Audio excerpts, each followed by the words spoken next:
On a cold Valentine's evening, a voyager gazed upward, seeking love.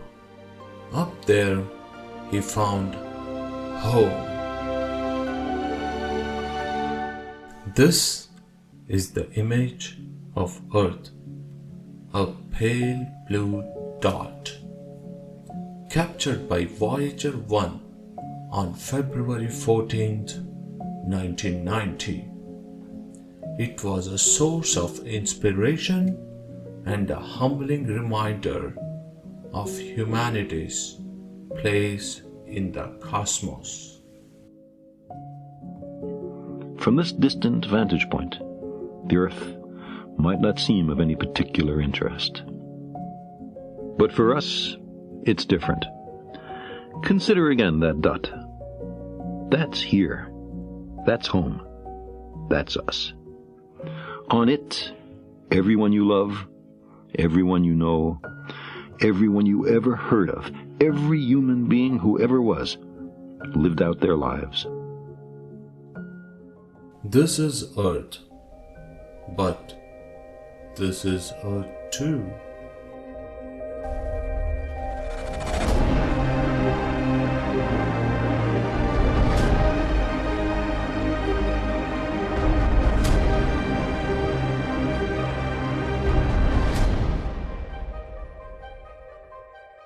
Earth is the only place in the vast universe where we are certain that life exists. It is a world full of order within chaos and chaos within order.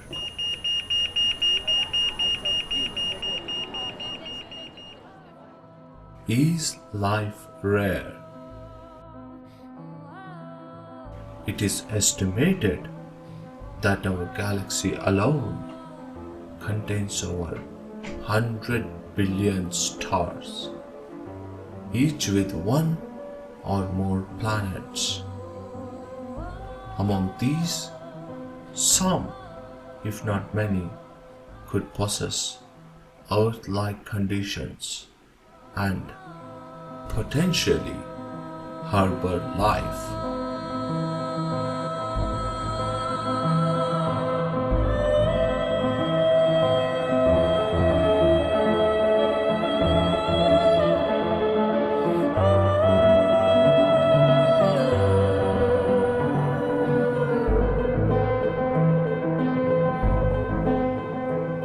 Life there may seem completely alien to us, or it may be just like the life forms we know here on Earth.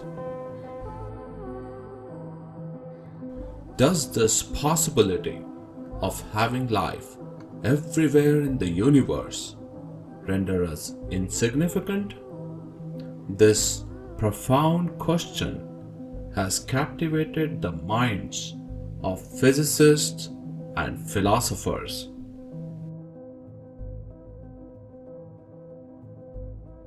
If life is present everywhere in the universe, then where is everyone? Maybe extraterrestrial beings lack the intelligence to make their presence known. Or perhaps they simply do not consider us significant enough to initiate our contact. Should our perceived insignificance sadden us, it's crucial to understand that significance is always relative.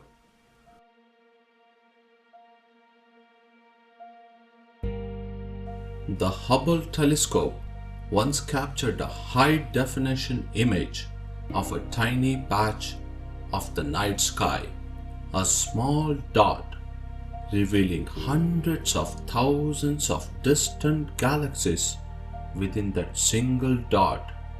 In the vast expanse of the cosmos, everything and nothing can hold significance simultaneously.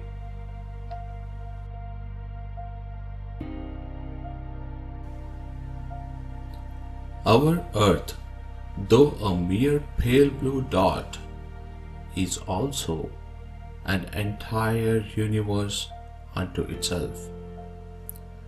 It is home to over 8.7 million species, all thriving in a delicate and interconnected balance, each one holding its own significance.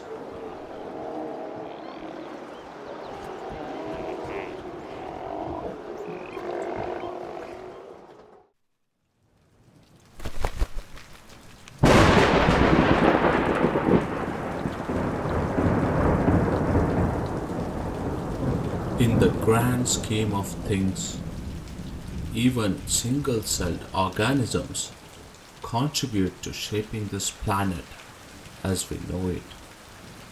Let me explain.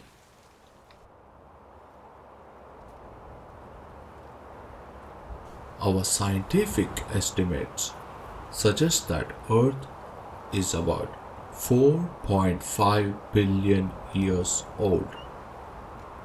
Roughly 3.5 billion years ago, the first signs of life emerged in the form of microcellular organisms. Among these pioneers were cyanobacteria, believed to be the oldest life forms on our planet.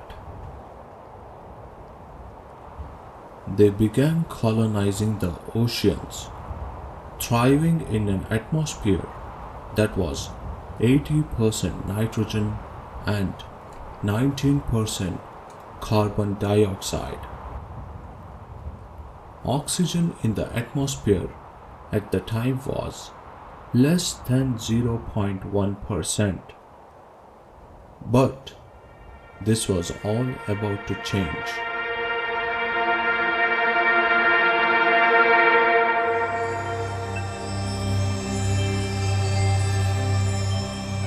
Cyanobacteria had unlocked the secret of photosynthesis, using sunlight to produce food and, in the process, releasing oxygen from carbon dioxide.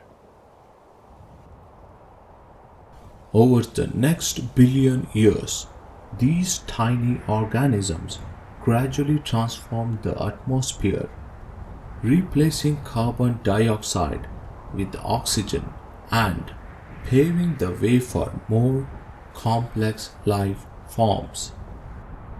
But to support complex life, there was still one last piece of the puzzle for Mother Nature to solve.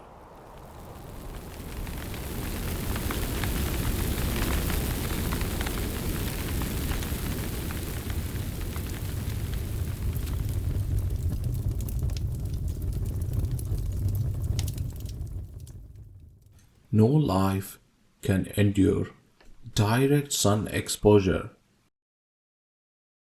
About 600 million years ago, the rising levels of oxygen began to form a thin protective layer, about 3 millimeters thick, situated between the stratosphere and troposphere.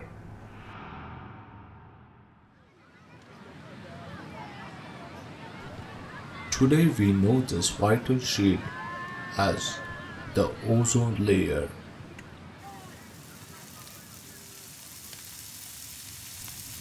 A few decades ago, humanity faced a self-inflicted extinction-level crisis, the depletion of the ozone layer. Significant damage to this layer would be catastrophic for life on Earth. But why don't we hear about ozone depletion anymore? It's because we solved the problem. But how did we achieve this? The answer lies in something intrinsic to human nature, the art of collaboration. Despite our diverse cultures, races, religions, and political beliefs, we united with the common purpose to save our existence, to protect our pale blue dot.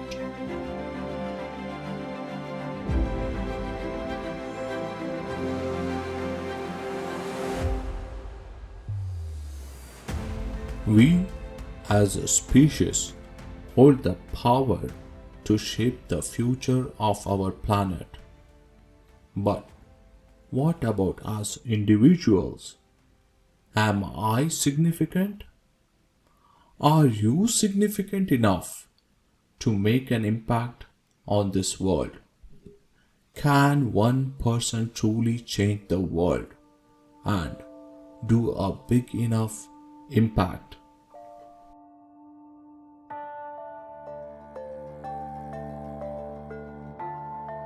Every notable individual whose name graces the pages of our history books grappled with this very question.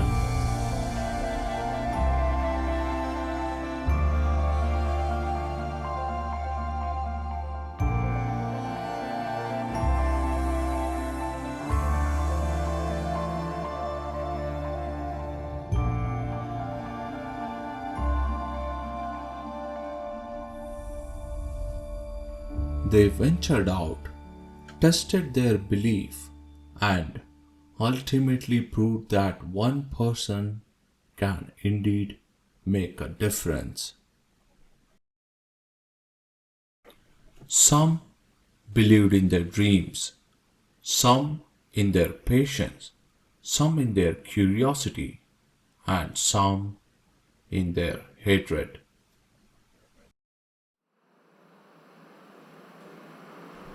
In October 1982, British geophysicist Joseph Farman was gathering atmospheric data in Antarctica. He noticed something alarming. His measuring device indicated a 40% depletion of the ozone layer. Skeptical of these results, he assumed that the device was faulty and returned home.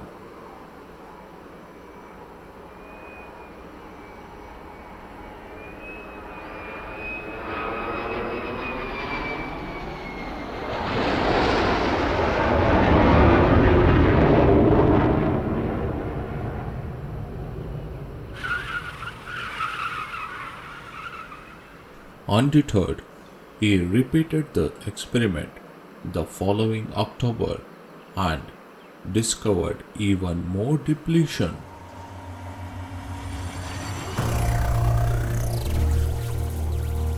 Still thinking the equipment was to blame, he collected the data and left, convinced that if the ozone layer was truly depleting, global space and scientific organizations would have detected it by now.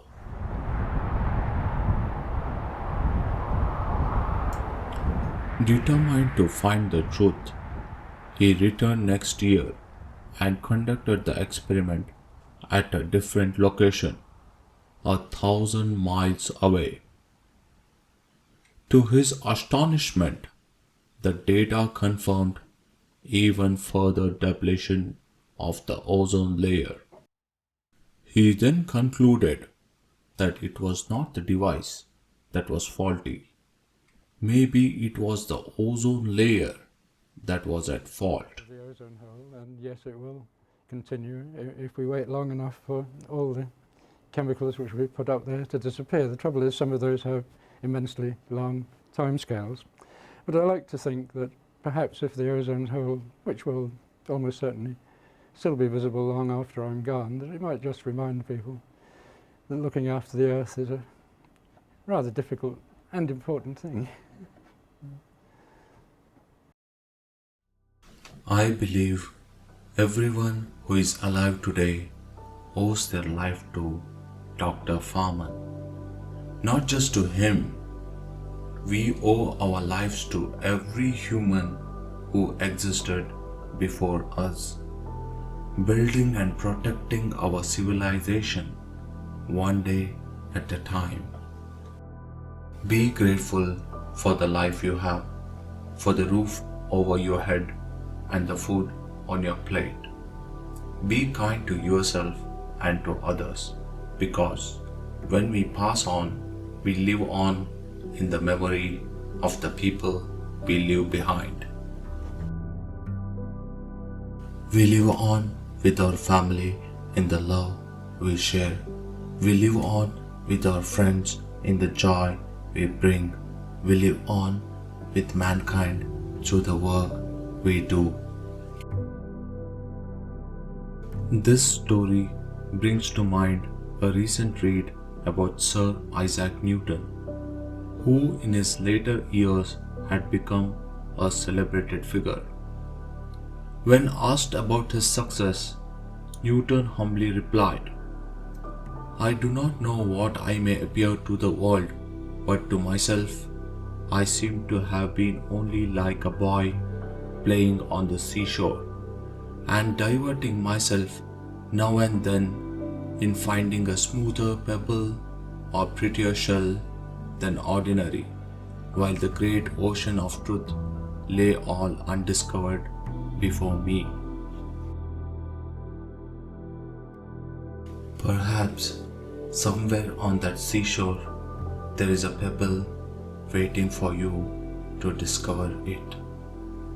It is fine even if you do not find your pebble, because the pursuit itself can be happy and fulfilling.